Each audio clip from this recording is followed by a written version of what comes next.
ялангуяа бол ээж хүүхэд маань бол 2 нас хүртэлх хугацаанд бол зайлшгүй хамтдаа байх хэрэгтэй. 2 нас хүртэлх хүүхэд бол өөрийнх нь тал нь л ээж гэж байна. Ээжийг ерөөсөө өөрийгөө л гэж бодно гэсэн. Тэгэхээр нөгөө дахиад бидний нөгөө хөхнөөс гаргах процесс тийм ээ энэ цэцэрлэгт оруулах процесс гэл энэ бүх үе шатууд дээр бид нар айгүй болгоомжтой хандахгүй бол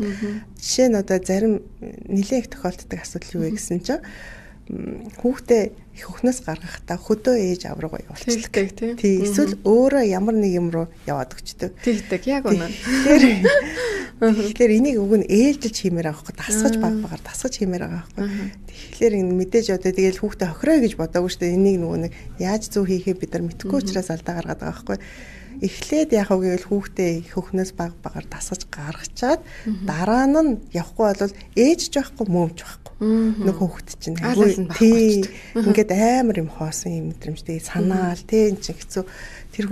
тэр мэдрэмж тэр үедээ ингээд үлдчихэж байгаа учраас сүүл дээр энэ маань юу гэсэн болох вэ гэхээр амны бодлон гэдэг юм зүйл рүү хөтлөөд явуулчихдаг. Өөрөөр хэлэх юм бол одоо ингээд ингэрээ зуугаад ахын гээл ингээд хуруугаа өгөхөд ахын гээл ингээд байдаг шүү дээ тий энэ бүр цаашлах юм бол энэ маань одоо юу гэдгийг те балан амдаа хийдэг эсвэл амттай ундаа умар санагддаг тэрнээс хойшлогоороо нөгөө тамхи руу ч юм уу магадгүй орох магадлал өндөр байдаг гэсэн үг байна шүү дээ. Тэгэхээр энэ жижиг юун дээр буруу алдаа гаргаснаас үүдээд хүүхэд маань өөр юм юунд аддикт болох магадлал өндөр байна шүү дээ.